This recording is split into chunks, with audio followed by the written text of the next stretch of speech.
apanha pedra.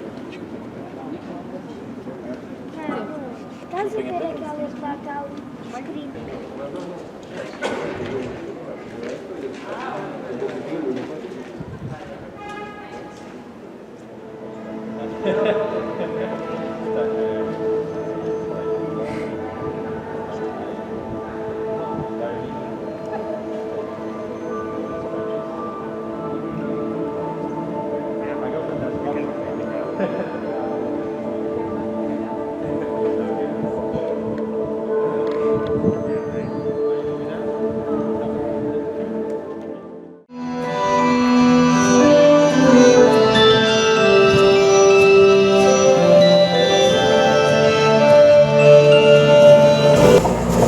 Santa Catarina, virada para o Tejo, testemunhou muitas lendas da nossa nação.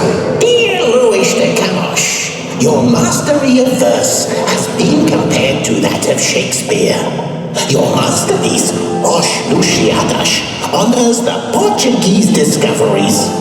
Your hill faces the Tejo River and the legends of our nation. Assistiram à retirada. Assim nasce a expressão ficar a ver navios. Now I understand the Portuguese expression, watching ships passing by. From this hill, the people and French General Junot powerlessly watched the ships of the Portuguese king, João VI, leaving the Tejo River to escape to Brazil.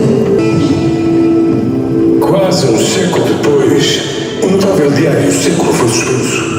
12 de fevereiro de 1977, uma notável lenda da imprensa portuguesa. Is a very popular one.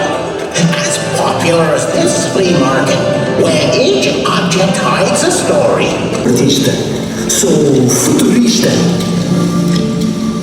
Esta colina de São Vicente das Artísticas. Venham daí. Vowed to recover the remains of Saint Vicente if he conquered Lisbon from the Moors.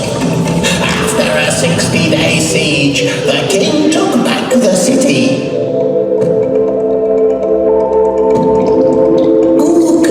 A fábrica de cerâmica da Viúva Lamego. Em funcionamento. Era o meu local predileto para os crimes e mortes que cometi. Scientists tried to study your head and understand your cruelty, so your favorite spot to commit crimes and murders was the Lisbon Aqueduct.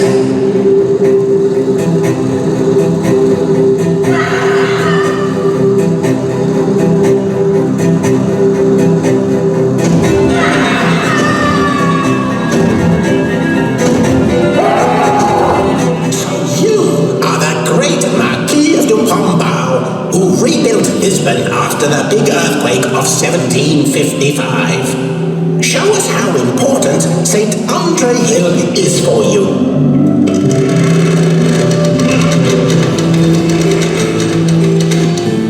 Eu quis equipará-la à Roma do século XVII. Lisboa, vista do Tejo, tem 7 colinas visíveis. Friar Nicolau was comparing Lisbon to Rome the reason you declared 7 hills in your famous book about the city? Or was it the limited view when observing it from the Tejo River in the 17th century?